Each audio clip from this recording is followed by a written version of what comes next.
भगवान की जय। श्री वृंदावन बिहारी लाल की जय। जय जय श्री राधे श्याम। हरि शरणम। हम सबका संपर्क बीच में कट गया था, सत्संग में अवरोध उत्पन्न हुआ, लेकिन पुनः हम सब लोग इसमें सम्मिलित हो गए हैं और अब सत्संग को आगे बढ़ा रहे हैं। ये सब विघ्न बाधाएं हैं जो सत्संग में तमाम तरह की आती हैं ना, ये सब ऐसी विघ्न बाधाएं हैं। श्री वृंदावन बिहारी लाल की जय। भगवान श्री कपिल देव जी कह रहे हैं, नेकात्मतां में स्पृहयन्ति केचिन मत्पाद सेवाभिरता मदीहा ये न्योन्यतो भागवता प्रसज्य सभाजयन्ते मम पौरुषाणि। जो भक्तजन मेरी चरण सेवा में प्रीति रखते हैं और मेरी ही प्रसन्नता के लिए समस्त कार्य करने वाले हैं, जिनके अंतःकरण में मेरी भक्ति निवास करती है, वे एक दूसरे से मिलकर प्रेम पूर्वक मेरे ही पराक्रमों की चर्चा किया करते हैं और इस प्रकार से उनको भक्ति करने में, सत्संग करने में, कथा कहने सुनने में इतना सुख प्राप्त होता है, इतने सुख की प्राप्ति होती है कि वे महाराज उसके आगे फिर मोक्ष की भी इच्छा नहीं करते, मोक्ष भी नहीं चाहते। भगवान उनको मोक्ष देना चाहते हैं लेकिन वे मोक्ष नहीं चाहते। भगवान की भक्ति इतनी सुखदाई, इतनी मीठी, इतनी मधुर, इतनी रसमयी है कि भगवान के भक्त मोक्ष नहीं लेते। गोस्वामी जी ने भी कहा, सगुनो उपासक मोक्ष न ले। जो सगुण भगवान के उपासक हैं वे मोक्ष नहीं लेते, उनको भगवान कृपा करके अपनी भक्ति प्रदान करते हैं। एक कबीरदास जी का भी दोहा है, उसकी हमने पहले भी एक बार उसको कहा था। कबीरदास जी से भगवान ने कहा, कबीरदास तुमको यहाँ रहते रहते बहुत दिन हो गए, अब आ जाओ भैया मेरे धाम में आ जाओ, तुम्हारे बिना मेरा मन नहीं लगता, सुना सुना है धाम। तो कबीरदास जी रोने लग गए। राम बुलावा भेजिया दिया कबीरा रोए, जो सुख यहाँ सत्संग में सो वैकुंठ न होए। बोले जो सुख यहाँ सत्संग में मिलता है वो वैकुंठ में भी नहीं मिलता। आहा, एक महाराज हमारे ब्रज की बड़ी मधुर लीला है, इसी प्रसंग से जुड़ी है, हम उसका स्मरण कर रहे हैं। एक बार गोकुल में, नंद महल में, नंद भवन में हमारे कन्हैया प्रातः काल मैया ने ठाकुर जी को बड़ो सुंदर स्नान कराए के, बड़े सुंदर वस्त्र आभूषण धारण कराए और उनको कछु खवाए पिवाए के, और आंगन में महाराज एक सुंदर गलीचा पे, मखमली गलीचा पे श्री कृष्ण और बलराम दोनों भैयन को बिठाए दियो। अब मैया तो अपने काम में लग गई, और हमारे ठाकुर जी तो बड़े चंचल हैं, ये कहाँ वहां बैठे रहे। तो ये घुटुअन घुटुअन चलते भये पूरे गोष्ठ में, पूरे गौशाला में, जहाँ आंगन में जो गैया बनती ना, तो गायों के जो गोबर और पेशाब गोमूत्र के बहने की जो जगह है, नाली है, वह नाली में से घूमते फिरते भये ठाकुर जी और महाराज पूरे आंगन में ठाकुर जी चक्कर लगावे लगे, कभी यहाँ कभी वहां, कभी यहाँ कभी वहां। तो जो सुंदर श्रृंगार मैया ने करो ठाकुर जी को कियो, वो सब ठाकुर जी ने मट्टी में मिला दियो, मटिया मेट कर दियो, और पूरे शरीर में रज लगी है, और गोमूत्र लगा है, गोबर लगा है, और ठाकुर जी तो ऐसे हो गए महाराज पहचान में नहीं आते। और दोनों कृष्ण और बलराम दोनों खेलते खेलते जो नंद भवन की देहरी है, नंद महल की जो मुख्य द्वार की जो देहरी है, वह देहरी पे पहुंच गए। और नंद बाबा की जो देहरी है वो थोड़ी ऊंची है। तो अब हमारे कन्हैया ठाकुर जी छोटे से 2-2.5 साल के ठाकुर जी, जब भगवान घुटुअन घुटुअन नहीं चलते, पैरन से चलो ठाकुर जी अभी शुरू नहीं किया भगवान ने, तो घुटुअन घुटुअन चलते। अब भगवान के मन में इच्छा कि मैं नंद महल से बाहर जाके ब्रज की शोभा को दर्शन करूं, लेकिन देहरी ऊंची है, कैसे आपको पार करूं। तो भगवान ने पूरा अपनो प्रयास, पूरी शक्ति लगा के अपनो एक चरण कमल देहरी पे पधराए दियो, एक चरण पृथ्वी पे, एक चरण देहरी पे। अब महाराज देहरी पे ठाकुर जी ने चढ़ तो गए, लेकिन जब बीच में ठाकुर जी चढ़ गए तो वो चरण जो धरती पे टिको वो भी उठ गयो, और यहाँ दूसरी तरफ चरण टिको नहीं। तो बीच देहरी में ठाकुर जी टंग गए। अब महाराज इधर इधर भी नहीं उतर सके, और इधर से तो पैर उठा ही लिया। अब ठाकुर जी को भय लगा। अब भगवान रोवे लगे कि अब क्या करें। अब जैसे बच्चे कभी फंस जाते हैं खेलते खेलते, तो फिर रोना शुरू कर देते, बच्चों का स्वभाव होता रोना शुरू कर देते। तो ठाकुर जी रोने लग गए, और महाराज इतनी जोर से ठाकुर जी रोए कि नंद महल में भीतर यशोदा मैया कछु सेवा में लगी। तो यशोदा मैया ने कन्हैया के रोवे की आवाज सुनी। अब यहाँ तो ठाकुर जी रो रहे हैं, और आकाश मार्ग से जाते भाई श्री नारद जी महाराज अपने एक शिष्य के साथ, जो गंधर्व हैं, तुम्बरु नारद जी के शिष्य हैं, नारद जी ने उनको वीणा बजाना सिखाया है। तुम्बरु नाम के गंधर्व के साथ आकाश मार्ग से श्री नारद जी महाराज भगवान की इस मधुर बाल लीला का दर्शन कर रहे थे।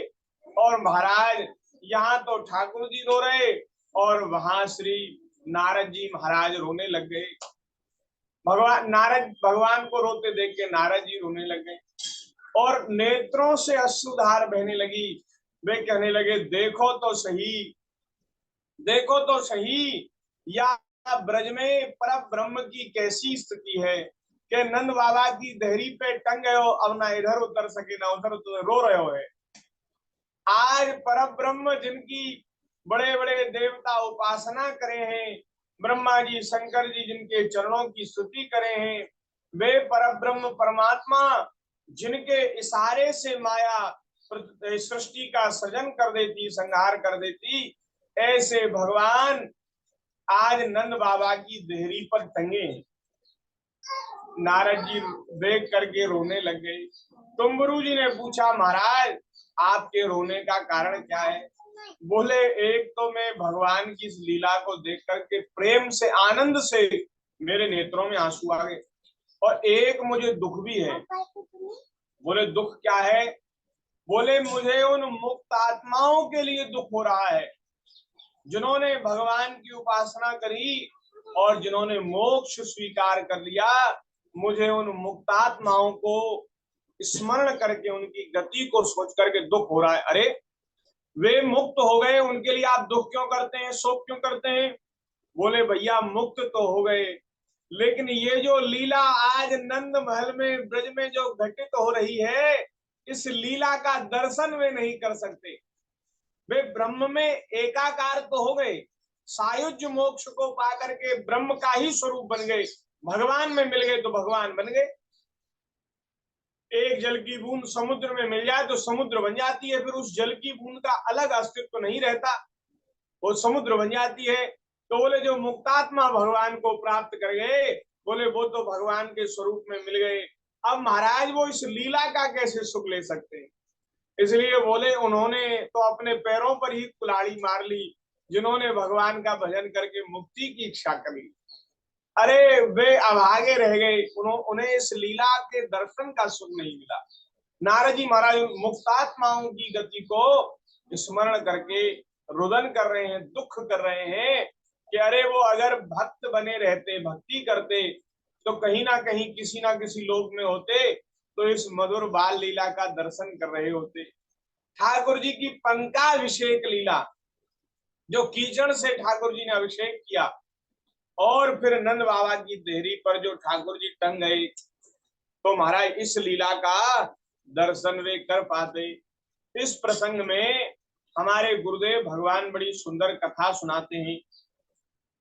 हमारे महाराज जी कहते हैं कि एक बार दो ब्रजवासी चेटा, चींटा, एक तो होती चींटी और एक चींटी के बड़े होते हैं, उनको चींटा कहते हैं, हमारे ब्रज में उनको चेटा कहते हैं। तो बोले महाराज जी सुनाते हैं कि एक बार दो ब्रजवासी चेटा, उन्होंने आपस में मंत्रणा करी कि चलो भाई हाथरस में बूरो बड़ो प्रसिद्ध है, हाथरस को बूरो, हाथरस चले बूरो खाया में।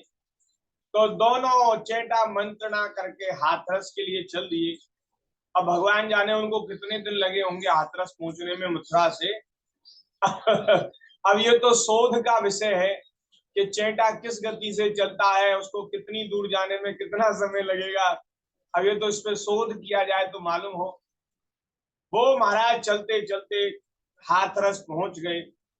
हमारे मथुरा से ज्यादा दूर नहीं, हाथरस पास ही है, ब्रज ही है, उपब्रज कहते हैं उसको, ब्रज की सीमा के बाहर है, उपब्रज कहते हैं। हाथरस का बूरा बड़ा प्रसिद्ध है।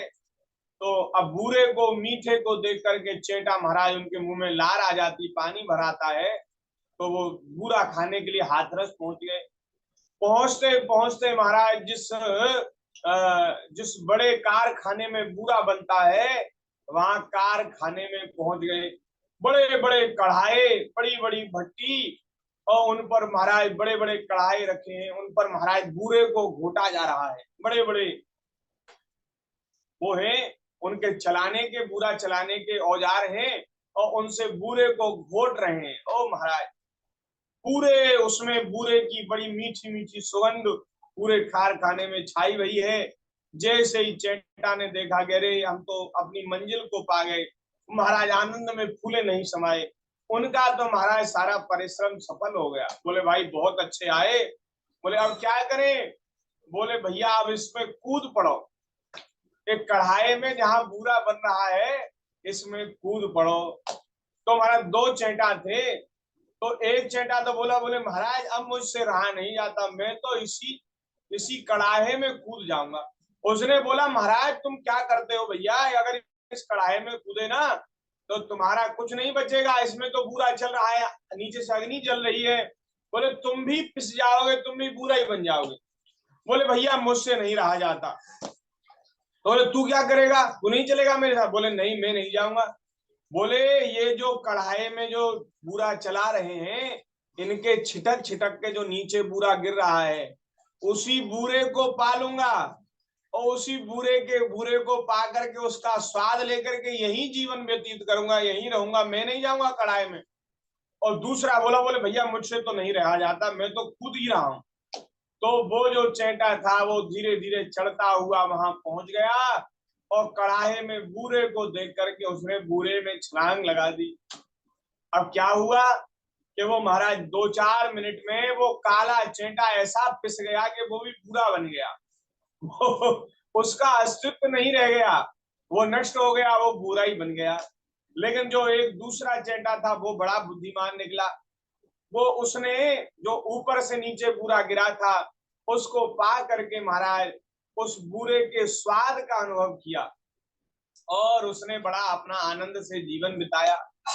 अब हमारे महाराज जी कहते हैं कि जो साधना उपासना करके जो मुक्त हो जाते हैं वो तो उस चेटे के जैसे हैं जिसने कड़ाहे में कूद करके अपने अस्तित्व को ही नष्ट कर दिया। वो तो भगवान के स्वरूप में मिल गए, भगवान हो गए। बुरा में मिल गया, बुरा हो गया। लेकिन जो दूसरे भक्त हैं वे बड़े बुद्धिमान हैं, बड़े चतुर हैं। जो भक्त हैं वे बड़े चतुर हैं। वे महाराज मुक्त नहीं हुए, उन्होंने वहां नीचे जो बुरा गिर रहा था उसका रस लिया, आनंद लिया और वो महाराज उस रस का आनंद लेकर के आनंदित हो गए। इसी प्रकार जो भक्त हैं वे मुक्ति नहीं चाहते, वे भगवान की कथा कीर्तन, भगवान का नाम, भगवान की लीला, उसका श्रवण, दर्शन एवं कीर्तन करना चाहते हैं। और इसी से वे अपने अंतःकरण में आनंद का अनुभव करते हैं और वे कृतकृत्य अपने आप को समझते, धन्य समझते। बोलिए भक्त वत्सल भगवान की जय। तो भगवान के भक्त मुक्ति नहीं चाहते। हे माता जी, वे जो साधु जन है ना, वे मेरे मनोहर मुखार बिंद से युक्त मेरे परम सुंदर जो दिव्य स्वरूप है उनकी झांकी करते हैं, मेरे सुंदर स्वरूप का दर्शन करते हैं, झांकी करते हैं और उनके साथ सप्रेम संभाषण भी करते हैं।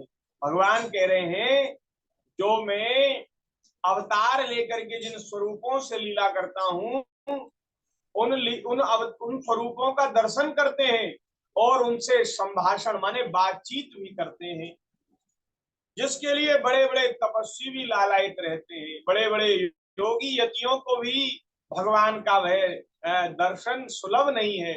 भगवान उनसे बोले ये उनके लिए भी महाराज सुलभ नहीं है, लेकिन भगवान के भक्त, वे साधुजन, वे संतजन भगवान से बात करते हैं।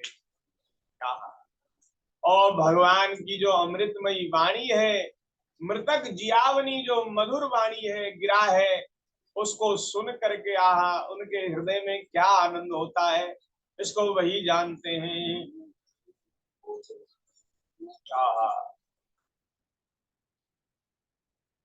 इसलिए महाराज, जब रास लीला के मध्य में जब ठाकुर जी अंतर ध्यान हो गए, तो गोपियों ने महाराज ठाकुर जी की मधुर वाणी की बड़ी सराहना की है। वो याद कर रही थी कि भगवान कैसे बोलते हैं।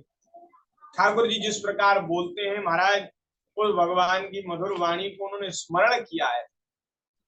ऐसे बोलते हैं महाराज कि चित्त वित्त की चोरी कर लेते। अगर ठाकुर जी किसी की ओर मुस्कुरा के देख लें और देखने के बाद उससे कुछ बोल दें, कह दें, तो फिर उसका मन उसके अधिकार में नहीं रहता, उसके वश में नहीं रहता, उसका मन चोरी चला जाता है। कन्हैया हमारे कृष्ण, श्री कृष्ण उसके मन को हर लेते हैं।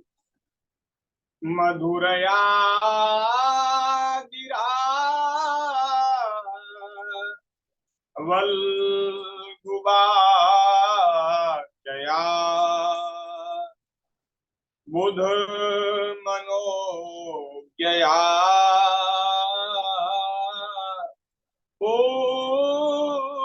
करे क्षण। ऐसी ठाकुर जी की वाणी है कि महाराज किसी मुर्दे के कान में भी भगवान की मधुर वाणी पड़ जाए तो वो मुर्दा भी जीवित हो जाए। ऐसी महाराज अमृतमयी ठाकुर जी की वाणी है। तो बोले वे मेरे साथ बातचीत करते हैं, जिसके लिए बड़े बड़े तपस्वी लालायित रहते हैं। मेरे दर्शनीय अंग प्रत्यंग उदार हास विलास मनोहर चितवन और सुमधुर वाणी से युक्त मेरे उन रूपों की माधुरी में उनका मन और इंद्रियां फंस जाती हैं, उनका मन इंद्रियां फंस जाती हैं। ऐसी मेरी भक्ति वे चाहते नहीं है मुक्त होना, लेकिन फिर भी उन्हें परम पद की प्राप्ति करा देती है, उनको मेरे धाम की प्राप्ति करा देती है। मुक्त मेरे सायुज्य में तो नहीं, मुक्ति भी कई प्रकार की होती, मुक्ति 5 प्रकार की होती है। एक तो होती है भगवान के स्वरूप में मिल जाना, उसको सायुज्य मोक्ष कहते हैं। एक होती है सामीप्य मुक्ति, यहां से शरीर छोड़ करके इस मृत्यु लोक से पिंड छूट जाएगा, लेकिन मुक्त वहां भगवान के स्वरूप में लीन नहीं होंगे, वहां भगवान के धाम में ठाकुर जी के सन्निकट भगवान की सन्निधि में हमें निवास मिलेगा, वो सामीप्य भक्ति। एक होती है सारूप्य भक्ति, भगवान के जैसा स्वरूप प्राप्त हो जाता है। जैसे भगवान के जो पार्षद है ना, चतुर्भुज रूप, वे भी भगवान के ही जैसे दिखते हैं, तो पार्षद देह प्राप्त हो जाती है। और महाराज इस प्रकार से मुक्ति जो अलग अलग तरह की मुक्ति होती है, तो ऐसी जो मेरी भक्ति है उनको परम पद की प्राप्ति करा देती है, जन्म मरण के चक्कर से मुक्त कर देती है, मेरे धाम में पहुंचा देती है। माताजी, जो इस लोक में, इस लोक और परलोक, इन दोनों लोकों में साथ जाने वाले, वासना में लिंग देह को तथा शरीर से संबंध रखने वाले जो धन, पशु, ग्रह आदि पदार्थ हैं, उन सबको और अन्यान्य संग्रहों को भी छोड़कर शरीर, शरीर के संबंधी और भी जहां हमारी आसक्ति है, उन सब संगों को छोड़कर जो अनन्य भक्ति से सब प्रकार से मेरा ही भजन करते हैं, मेरा ही भजन करते हैं, उन्हें मैं मृत्यु रूप संसार सागर से पार कर देता हूं। उनको फिर महाराज इस संसार समुद्र में नहीं गिरना पड़ता। मैं उनको मृत्यु में संसार से पार कर देता हूं। मैं साक्षात भगवान हूं, भगवान कह रहे हैं, मैं साक्षात भगवान हूं, प्रकृति और पुरुष का भी प्रभु हूं, समस्त प्राणियों का आत्मा हूं, मेरे सिवा और किसी का आश्रय लेने से मृत्यु रूप महाभय से छुटकारा नहीं मिल सकता। भगवान कह रहे मेरे अतिरिक्त किसी और का आश्रय लेने से जन्म मृत्यु के महाभय से छुटकारा नहीं मिल सकता। इसलिए जन्म मृत्यु के इस महान दुख से, भय से छुटकारा अगर हम चाहते हैं तो हमें भगवान के पाद पद्मों का आश्रय लेना पड़ेगा। ये ठाकुर जी बड़ी दया कर रहे हैं, कृपा कर रहे हैं। जो भगवान बड़े गंभीर बात को, बड़ी सूक्ष्म बात को भगवान प्रकट करके उसका वर्णन कर रहे हैं। भगवान कहे मेरे अतिरिक्त किसी और का आश्रय लेने से मुक्ति नहीं मिलेगी, क्योंकि मुक्ति के दाता भगवान ही हैं। भगवान का एक नाम है मुकुंद, जो मुक्ति के दाता हैं, ऐसे भगवान मुकुंद हैं। मेरे भय से वायु चलती है, मेरे भय से सूर्य तपता है, मेरे भय से इंद्र वर्षा करता और अग्नि जलाती है, तथा मेरे ही भय से मृत्यु अपने कार्य में प्रवृत्त होता है। माने इन सब का संचालन मेरी आज्ञा से, मेरी इच्छा से ही होता है। वायु, सूर्य, इंद्र, अग्नि और महाराज साक्षात मृत्यु, ये सब भगवान की आज्ञा का पालन करते हुए अपना अपना काम करते हैं। योगी जन ज्ञान वैराग्य युक्त भक्ति योग के द्वारा शांति प्राप्त करने के लिए मेरे निर्भय चरण कमलों का आश्रय लेते हैं। संसार में मनुष्यों के लिए सबसे बड़ी उपलब्धि यही है कि उसका चित्त तीव्र भक्ति योग के द्वारा मुझ में लगकर स्थिर हो जाए। ये सबसे बड़ी महाराज उपलब्धि है, सबसे बड़ा लाभ है और सबसे श्रेष्ठ बात है कल्याण की, कि जीव का तीव्र भक्ति योग के द्वारा उसका मन, हमारा मन भगवान में लग जाए, हमारा चित्त ठाकुर जी में लग जाए। भक्ति योग के द्वारा हमारा मन जो है भगवान में लग जाए, इससे बढ़कर के और कोई बात कल्याण की नहीं है। ये महाराज भागवत जी का परम, ये भागवत जी का जो मुख्य सिद्धांत है, परम सिद्धांत है, वो ये बात है। भगवान की भक्ति में हम सब लोग लगे, भाई यही भागवत जी का मुख्य प्रयोजन है, यही सिद्धांत है, यही महाराज इनकी महिमा है। इसलिए हम कथा सुनते हैं, भागवत जी की कथा सुनते हैं, शास्त्रों में, सदग्रंथों में श्रद्धा करते हैं, तो हमें उन ग्रंथों की बात को मानना भी चाहिए। केवल जानने से काम नहीं बनेगा, उसको मानने से लाभ होगा। इसलिए भागवत जी का सिद्धांत ये है, स्वयं भगवान भागवत जी में कह रहे हैं, एतावानेव लोकेस्मिन् पुंसाम निःश्रेयसोदयः तीव्रेण भक्ति योगेन मनोमय्यर्पितम स्थिरम। तीव्र भक्ति योग से मन जो है मुझ में लग जाए, यही कल्याण की सबसे श्रेष्ठ बात है। बोलिए भक्त वत्सल भगवान की जय। जय जय श्री राधे।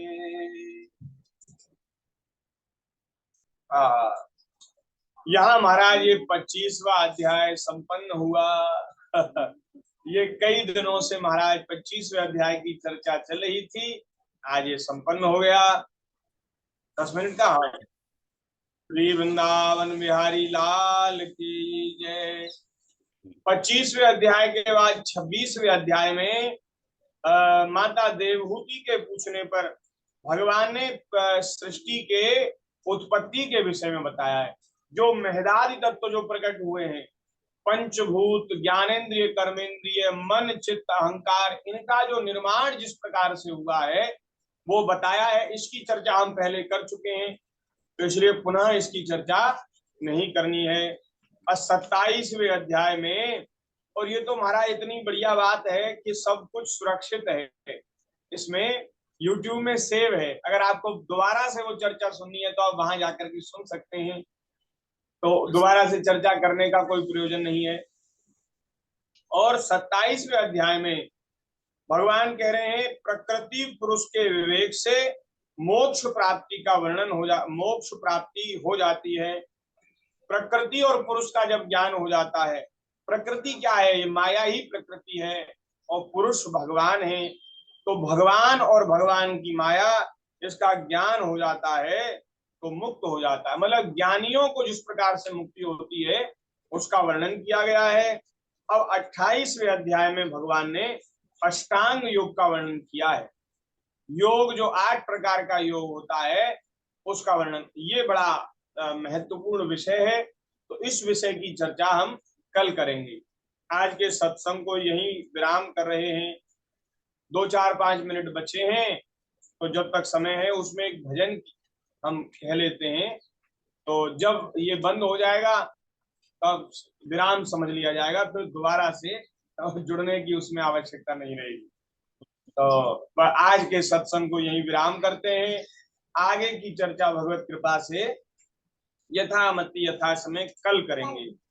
श्री वृंदावन बिहारी लाल की जय। कन्हैया कन्हैया जो कहते रहेंगे, कन्हैया कन्हैया जो कहते रहेंगे, वे संसार सागर से तरते रहेंगे, वे संसार सागर से तरते रहेंगे।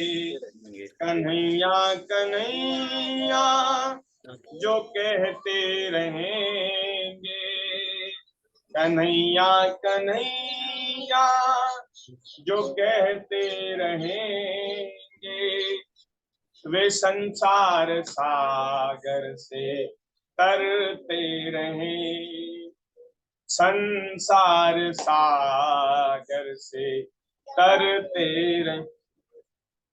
कन्हैया की होगी कृपा उन पे बेशक, कन्हैया की होगी कृपा उन पे बेशक, मुरादों को पूरी वो करते रहेंगे, मुरादों को पूरी वे करते रहेंगे।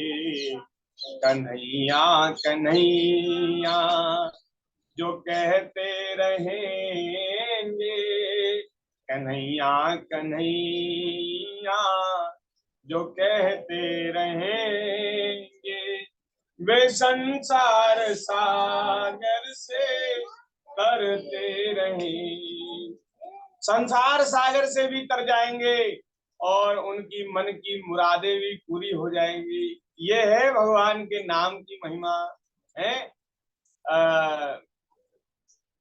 सुमिरत सुलभ सुखद सब काहू, लोक लाहु परलोक निवाहु। भगवान का नाम जो है लोक में भी लाभ देता है और परलोक में भी निर्वाह करता है, ऐसा भगवान का नाम है।